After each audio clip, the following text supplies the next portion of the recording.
The Hindu పత్రిక Hyderabad regional పేజీలో November 9వ తేదీన ఒక వార్త పబ్లిష్ అయింది.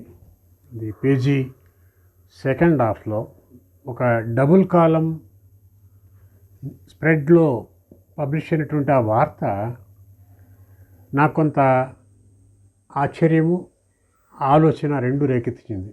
చిన్న వార్త, అది క్రైమ్ వార్త. ఆ వార్త ఏంటంటే, ఒక ఎలక్ట్రీషియన్ ఉన్నాడు, హైదరాబాద్ బాలాపూర్లో అతను నివసిస్తున్నాడు. ఆ ఎలక్ట్రీషియన్కి 3 భార్యలు, 9 మంది సంతానం. ఒక 2 భార్యలతో కలిసి ఉంటున్నాడు, 3వ భార్య వేరే చోట ఉంటుంది. ఈ భార్యలతో సంతానంతో పాటు భర్తను కోల్పోయినటువంటి ఒక అత్తగారు, 3 అత్తగారులలో ఒక అత్తగారు కూడా ఈ 2 భార్యలతోనే కలిసి ఉంటుంది. ఈ క్రమంలో నవంబర్ 4వ తేదీన అతను మధ్యాహ్నం పూట 12 గంటలు దాటిన తర్వాత ఇంటికి వచ్చాడు. బహుశా ఇంట్లో ఎవరు ఉన్నట్లేరు, కేవలం అత్తగారు మాత్రమే ఉన్నారు. ఆవిడ 48 ఏళ్ల వయసులో నిస్సహాయురాలయ్యి చివరికి కూతుళ్ళతో పాటే కలిసి ఉండాల్సినటువంటి ఒక పరిస్థితి ఉన్నట్లుంది. ఆ సమయాన్ని అదునుగా తీసుకొని ఆ ఎలక్ట్రీషియన్ అల్లుడు గారు అత్తగారిని నోరు నొక్కి ఆవిడ్ని రేప్ చేశాడు. రేప్ చేయడమే కాకుండా ఆవిడ్ని బెదిరించాడు కూడా. ఈ విషయం మరొకరికి చెప్పావంటే చాలా సీరియస్ కాన్సిక్వెన్సెస్ ఉంటాయని. మరి మొత్తానికి ఎట్లా అయితే ఏమి, కేసు పోలీసుల దృష్టికి వెళ్ళింది. ఎలక్ట్రీషియన్ని జ్యుడిషియల్ రిమాండ్కి తరలించారు. కేసు దర్యాప్తు జరుగుతుంది. సరే, నిందితుడికి తర్వాత శిక్ష పడటం ఇవన్నీ ఒక తర్వాత కథ అనుకోండి. జనరల్గా ఇలాంటివి జరుగుతున్నప్పుడు సమాజం కానీ ప్రభుత్వం కానీ స్పందించాల్సిన రీతిలో స్పందించటం లేదేమో అని అనిపిస్తూ ఉంది.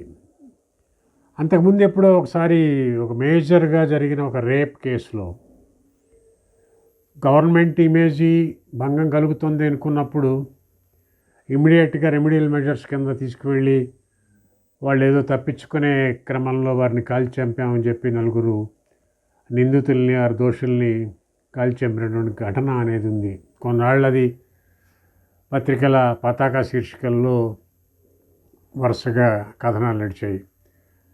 హ్యూమన్ రైట్స్ వాళ్ళు కూడా చాలా దాని మీద నిరసనలు వ్యక్తం చేశారు. ఈ రకంగా పోలీసులే శిక్షలు అమలు జరపడం ఏమిటని. తర్వాత అది ఎటు వెళ్ళిందో దాని కథ మనకి తెలియట్లేదు.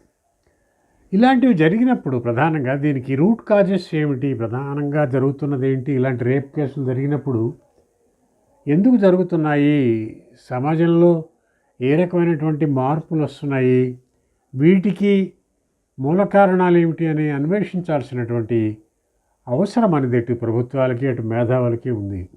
మొదటిది ఏమిటంటే, మద్యం ప్రధానంగా కాపురాల్లో చిచ్చు పెడుతోంది. ఇవాళ ఏ ప్రభుత్వమైనా మద్యం లేకుండా, మద్యాన్ని నిషేధించి మనుగడ సాగించలేని ఒక పరిస్థితిలోకి వెళ్ళిపోయినాయి. మామూలుగా మనకు ఒక సామెత ఉంది, కాకుల్ని కొట్టి గద్దలకేయటం అని. కానీ మద్యం విషయంలో జరుగుతుంది ఏంటంటే, కాకుల్ని కొట్టి కాకులకే వేస్తున్నారు. సామాన్యుల నుంచి మద్యం రూపంలో ఆదాయాన్ని సమకూర్చుకుంటూ మళ్ళీ వారి పేరిటే ఏవో సంక్షేమ పథకాలని చెప్పి ఇంప్లిమెంట్ చేస్తూ వస్తున్నారు. ఈ మద్యం కారణంగా ఒక స్పృహలేని స్థితిలో జరుగుతున్న నేరాల్లో ఇది కూడా ఒకటి. బహుశా ఆ ఎలక్ట్రీషియన్ ఆ టైంలో తాగి ఉన్నాడా లేదా అనేది వేరే విషయం, కానీ తాగి ఉండకపోవచ్చు. కానీ ఇది కూడా ఒక రూట్ కాజు అని చెప్పి మనం గట్టిగా భావించవచ్చు. దాంతోపాటు స్మార్ట్ ఫోన్ అందుబాటులోకి వచ్చేసిన తర్వాత పలు రకాల వీడియోలు, పోర్న్ వీడియోస్ ఇవాళ కుప్పలు తెప్పలుగా వచ్చి పడిపోతున్నాయి. చాలా చిన్నపిల్లలు కూడా వాటికి ఎక్స్పోజ్ అవుతున్నారు. ఇవి చాలా వాళ్ళ మీద, వాళ్ళ ఎదుగుదల మీద, వాళ్ళ వ్యక్తిత్వం మీద, మొరేల్ని కూడా బాగా దెబ్బతీస్తున్నాయి. ఆ మధ్యనే చూశాను ఒక వార్త, ఒక యూట్యూబరు ఏదో కింద సెల్లార్లో ఏదో వీడియోలు అవి చేసుకుంటుంటే ఒక 10-12 ఏళ్ల కుర్రాడు అటుగా వచ్చి ఆవిడ ప్రైవేట్ పార్ట్స్ మీద చేయి వేసి వెళ్ళాడని.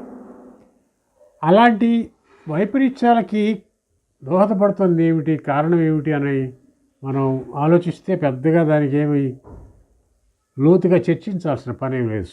స్మార్ట్ ఫోను ఆ పిల్లవాడిని అలా ఆ దిశగా ప్రవోక్ చేసింది అనేది.